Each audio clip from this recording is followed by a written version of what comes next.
Fat raises your IQ, period. As in the macronutrient fat. Believe it or not, your intelligence, your success, your life, how you think, how you feel, all of it has got to do with fat. Not like this kind of fat, but the fat that you eat.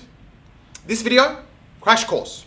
It's going to be a crash course on fat and the link to brain function.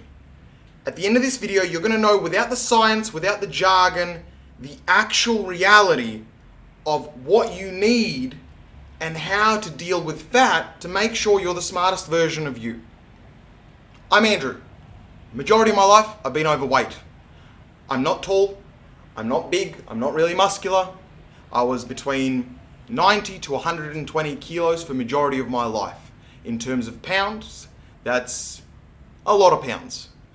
That's between 180 and 240 pounds for majority of my life. 250 pounds for majority of my life. 5-6 years ago, I finally said enough is enough. After trying every diet under the sun, after working out, after doing everything, and finally lost the actual weight permanently, made a permanent change by addressing the mindset and the psychology of actually changing habits and belief systems. After helping many people, I couldn't help enough people. I wrote a book. It is now a bestseller worldwide. It's called The Psychology of Weight Loss. Here I am telling you who I am, saying, hey, I went through a lot of this stuff. I went through low-fat diets. I went through high-fat diets.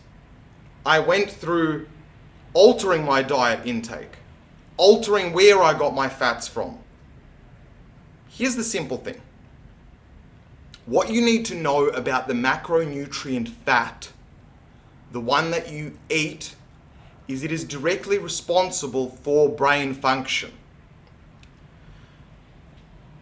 Not all fat, but if you're on a low-fat diet, under 30 grams a day, your brain function is going to suffer. That is why you'll hear a lot of people saying you need fat to live, you need fat for your skin, you need to have oil, you need to do this sort of stuff, you need to do this sort of stuff, you need to make sure you're eating a lot of fat. Yes and no. You don't need to eat a lot of fat. It does need to be over 30 grams. It doesn't need to be over 60 grams.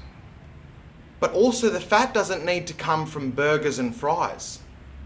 The fat ideally is going to come from healthy sources. Nuts, olives themselves, salmon or fish oil, omega-3 fats.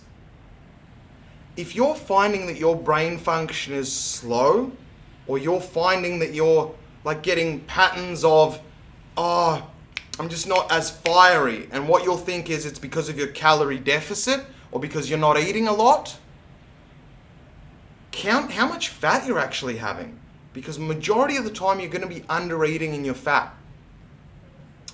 Once you can determine the link between that, what you need to do is personally ingest a larger amount of fat and then see how your brain and your emotions respond to within the next 3 to 5 hours. You'll actually instantly see a difference. Once you can see that difference for yourself is the actual time that you'll finally understand how fat is responsible largely for your brain function. That's all you need to know about fat.